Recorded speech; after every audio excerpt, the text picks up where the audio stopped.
আমি যা করছি তোমার ভালোর জন্যই করছি। এই ক্যাম্পিং ট্রিপটা তোমার পরিবার অর্গানাইজ করেছে।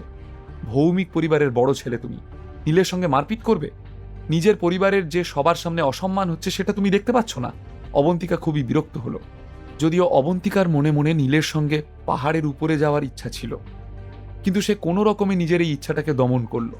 আফটার অল, কোথাও গিয়ে তারও মনে হচ্ছিল যে এই সময় বড় রকমের ঝড় বৃষ্টি হওয়ার কোনো সম্ভাবনা নেই। কুনাল, তাড়াতাড়ি করো, আমাদের যত তাড়াতাড়ি সম্ভব পাহাড়ের উপরে পৌঁছতে হবে। একটু পরেই বৃষ্টি শুরু হয়ে যাবে। এখনই তাড়াহুড়ো না করলে আমরা আর তাঁবু খাটানোর সময় পাবো না। নীল বেশ চিন্তিত হয়ে পড়েছিল। ঠিক আছে, কিছুক্ষণের জন্য আদ্রিতা দেখাশোনা করুক অদিতিকে, ততক্ষণে আমরা দুজনে মিলে তাঁবুটা খাটিয়ে ফেলব। কুনাল কোনো রকম ভনিতা না করে উত্তর দিল। কিন্তু এখনও বাকিদের মন থেকে সন্দেহটা গেল না। নীলের এই আশঙ্কা কি সঠিক? কোনো ভয়ঙ্কর প্রাকৃতিক বিপর্যয় কি আদৌ ঘটবে? নদীতে কি বান আসবে? কেউ কি নিজের প্রাণ হারাবে? কি হবে এতগুলো লোকের? নীল কি সবাইকে বাঁচাতে পারবে? আদ্রিতার ভরসা কি জিততে পারবে নীল? প্রায় 10 মিনিট খোঁজার পর নীল পাহাড়ের উপরে একটা উপযুক্ত জায়গা খুঁজে পেল। এই জায়গাটা দেখে তার বেশ নিরাপদ বলে মনে হচ্ছিল, আর জায়গাটা তাঁবু খাটানোর জন্য একদম পারফেক্ট। খুব সহজেই তাঁবুটা মোটামুটি দাঁড় করিয়ে ফেলল নীল আর কুনাল। কিন্তু পুরো তাঁবুটা খাটাতে আরও কিছু কাজ বাকি ছিল। তখনই হঠাৎ আদ্রিতা চেঁচিয়ে উঠে বলল, নীল, মিস্টার কুনাল, তাড়াতাড়ি এদিকে এসো সবাই, অদিতির জ্ঞান ফিরে এসেছে। অদিতি, অদিতি! কুনাল আদ্রিতার কথা শোনার সঙ্গে সঙ্গেই নীলকে ফেলে নিজের স্ত্রীর কাছে ছুটে গেল। কিন্তু এদিকে নীল একা পড়ে গিয়েছিল। সে তাঁবুর দড়িটা একটা গাছের গুঁড়ির সঙ্গে বাঁধার চেষ্টা করছিল। কুনাল, আমার কি হয়েছিল? ফ্যাকাশে চেহারা আর দুর্বল গলা নিয়েই কোনো রকমে বলে উঠল অদিতি। আমার ভুল, সব আমার ভুল। আমি তোমার জন্য যে ফলটা পেড়ে এনেছিলাম সেটা বিষাক্ত ছিল। আমাদের ভাগ্য ভালো যে ঠিক সময়ে নীল তোমাকে বাঁচিয়ে নিয়েছে, না হলে যে আজ কি হতো। নিজের স্ত্রীকে জড়িয়ে ধরল কুনাল। কথাগুলো বলার সময় কুনালের গলা কেঁপে কেঁপে উঠছিল। কুনাল আর অদিতির এই অন্তরঙ্গ মুহূর্ত দেখে আবেগপ্রবণ হয়ে পড়ল আদ্রিতা। নিজের স্বামীকে কাছে পেতে চেয়ে সেও নীলের দিকে তাকালো। নীল ততক্ষণে তাঁবুর দড়ি গাছের সঙ্গে বেঁধে ফেলেছিল। এখন সে তাঁবুর চারপাশে বড় বড় পাথর চাপা দিতে শুরু করল, যাতে ঝড় এলেও হাওয়ার চোটে তাঁবুটা উড়ে চলে না যায়। এমন সময় আকাশে কড়কড় শব্দে বিদ্যুৎ চমকে উঠল। বিদ্যুতের ঝলকানি সবাইকে স্তব্ধ করে দিল। দেখতে দেখতে ঝড় শুরু হলো। শোঁ শোঁ করে হাওয়া বইতে লাগলো। হাওয়ার শব্দে মনে হচ্ছিল যেন এক্ষুনি সবাইকে উড়িয়ে নিয়ে যাবে। এসব কি হচ্ছে? এখন তো এমনটা হওয়া উচিত নয়। সত্যিই কি প্রচণ্ড ঝড় আসতে চলেছে? শালিনী বেশ ভয় পেয়ে গেল। বন্ধু, তুমি তো দেখছি একদম ঠিক কথা বলেছিলে, কুণাল চেঁচিয়ে উঠে নীলকে বলল। সেই সঙ্গে সে তার বিশাল শরীর দিয়ে অদিতিকে কোনো রকমে আড়াল করে রাখল, যাতে হাওয়ার ঝাপটা তার গায়ে এসে না লাগে। আমার প্রশংসা করার অনেক সময় পাবে। আপাতত নিজের বউকে নিয়ে ওই ছোট তাঁবুটায় ঢুকে পড়ো। আমি আদ্রিতা আর শালিনীকে নিয়ে এই তাঁবুটায় ঢুকছি। শেষ পাথরটাও চাপা দিয়ে পাহাড়ের উপর থেকে চেঁচিয়ে বলল নীল। আর সময় নষ্ট না করে ওরা 5 জন দুটো দলে ভাগ হয়ে নিজের নিজের তাঁবুর ভেতর ঢুকে পড়ল। এদিকে শালিনী যখন আদ্রিতার আর নীলের সঙ্গে তাঁবুর ভেতরে ঢুকলো, তখন সবার জন্যই পরিবেশটা একটু অকওয়ার্ড হয়ে গেল। নীল, 5 জন লোকের জন্য তুমি মাত্র 2টো টেন্ট নিয়ে এসেছো? একটু অস্বস্তি বোধ করলো আদ্রিতা। আমার বুদ্ধিমতী বউ, কি করব বলো? ভগবান আমাকে তো মাত্র 2টো হাতই দিয়েছে, তাই 2টো হাত দিয়ে 2টো টেন্টই আনতে পেরেছি। নীল সুযোগ বুঝে পাল্টা জবাব দিল। কিন্তু আদ্রিতা নিজের কথা শেষ করলো না, মাথা নিচু করে চুপচাপ বসে রইল। আসলে আদ্রিতার মনটা একটু খারাপ হয়ে গিয়েছিল।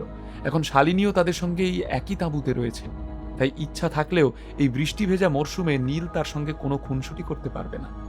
হঠাৎ কড়কড় শব্দে আবার বিদ্যুৎ চমকালো। বিদ্যুৎ চমকানোর শব্দে মনে হচ্ছিল যেন পুরো পাহাড়টাই ভেঙে পড়ছে। আদ্রিতা আর শালিনী দুজনেই ভয়ে চমকে উঠল। নীলও একটু ভয় পেয়ে গেছিল। আমি যতটা ভেবেছিলাম এই ঝড় দেখছি তার থেকেও মারাত্মক। বাই দ্য ওয়ে নীল, আমি কিন্তু খুবই কিউরিয়াস ফিল করছি। তুমি কি করে জানলে যে ঝড় আসবে? জিজ্ঞেস করলো শালিনী। বললে তো তোমরা আর আমার কথা বিশ্বাস করবে না, কিন্তু আমি অ্যাস্ট্রোনমি আর জিওগ্রাফি দুটোই খুব ভালো করে জানি, বেশ গর্বের সঙ্গে বলল নীল। এই কথা শুনতেই শালিনী আর আদ্রিতা দুজনেই ড্যাব ড্যাব করে নীলের দিকে তাকিয়ে রইল। এরপর তাঁবুতে আর কোনো কথা হলো না। তিনজনেই বুঝতে পারছিল না যে একে অপরের সঙ্গে ঠিক কি কথা বলবে, তাই জন্য চুপচাপ বসে তিনজনেই বাইরের হওয়া বৃষ্টির আওয়াজ উপভোগ করছিল। একটা লম্বা হাই তুলে নীল বলল, তোমরা দুজন কথা বলো, আমি বরং একটু বিশ্রাম করি। নীল, তোমার এখন এখানে শুয়ে পড়াটা ঠিক ভালো দেখায় না, বুঝতে পারছো? আদ্রিতার একটু অদ্ভুত লাগলো। তুমি আমাকে বাইরে বের করে দিতে চাইছো না তো? নীল অভিমানের ভঙ্গিতে বলল। ভেবে দেখো, আর ইউ শিওর? বাইরে কত বৃষ্টি হচ্ছে, আর এই অবস্থায় তুমি আমাকে তাঁবু থেকে বের করে দিচ্ছ? ব্যাপারটা ঠিক সেরকম নয়। বাইরে বৃষ্টি হচ্ছে কি হচ্ছে না সেটা কিন্তু কেউ দেখবে না। এই তাঁবুতে শুধু তুমি আর আমি নেই, আমাদের সঙ্গে শালিনীও আছে। শালিনী এই শহরের একটা প্রেস্টিজিয়াস ফ্যামিলি থেকে বিলং করে। আমি যতদূর জানি ওর কোনো বয়ফ্রেন্ডও নেই। তো এই অবস্থায় যদি ও আজকে আমাদের সঙ্গে এই একই তাঁবুতে শুয়ে পড়ে, তাহলে... আদ্রিতা নিজের কথা শেষ না করে দাঁত দিয়ে নিজের ঠোঁট কামড়ে ধরল। আদ্রিতা খুব ভালো করেই জানতো যে বাইরে প্রচণ্ড বৃষ্টি হচ্ছে, আর নীলও খুব ক্লান্ত। কিন্তু এখন যদি সে বাইরে না যায় আর শালিনীর সঙ্গে এই একই তাঁবুতে রাত কাটায়, তাহলে লোকে কি বলবে? শালিনীর মান সম্মান অটুট কি করে থাকবে? আরে শালিনীর কোনো প্রেমিক নেই, এতে আমি কি করতে পারি? দেখতেই তো পাচ্ছ বাইরে কত বৃষ্টি হচ্ছে। আমি যদি বাইরে চলেও যাই তাহলে থাকবো কোথায়? এখন আমি গিয়ে কুণালের আর ওর বউয়ের মাঝখানে তো ঢুকে পড়তে পারি না, তাই না?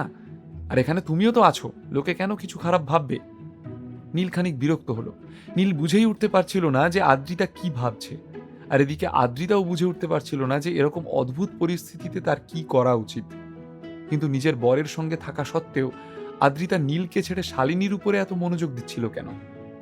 আচ্ছা, এই বিষয়টা আমরা বাদ দিলেও তো পারি। বাইরে এত ঝড় বৃষ্টি হচ্ছে, এই সময় নীল বাইরে গেলে ওর যে কোনো বিপদ হতে পারে। এ কথা বলার পর শালিনীর মুখ হঠাৎ লজ্জায় লাল হয়ে গেল। শালিনী আসলে নীলের সঙ্গে একটু সময় কাটাতে চাইছিল। সুযোগ যখন হাতের কাছে এসেই পড়েছিল, সে কোনোভাবেই সেই সুযোগ নষ্ট হতে দিতে চাইছিল না।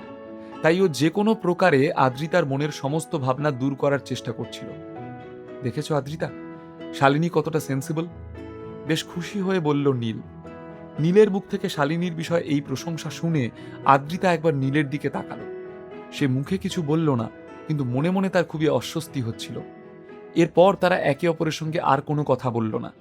তাঁবুর ভিতরে শুয়ে পড়ল, কিন্তু কেউই চোখের পাতা এক করতে পারল না। বিনামূল্যে গল্প শুনতে নিচের ইনস্টল বাটনে ক্লিক করুন এবং পকেট এফএম ডাউনলোড করুন। লিঙ্কটি রয়েছে ডেসক্রিপশনে।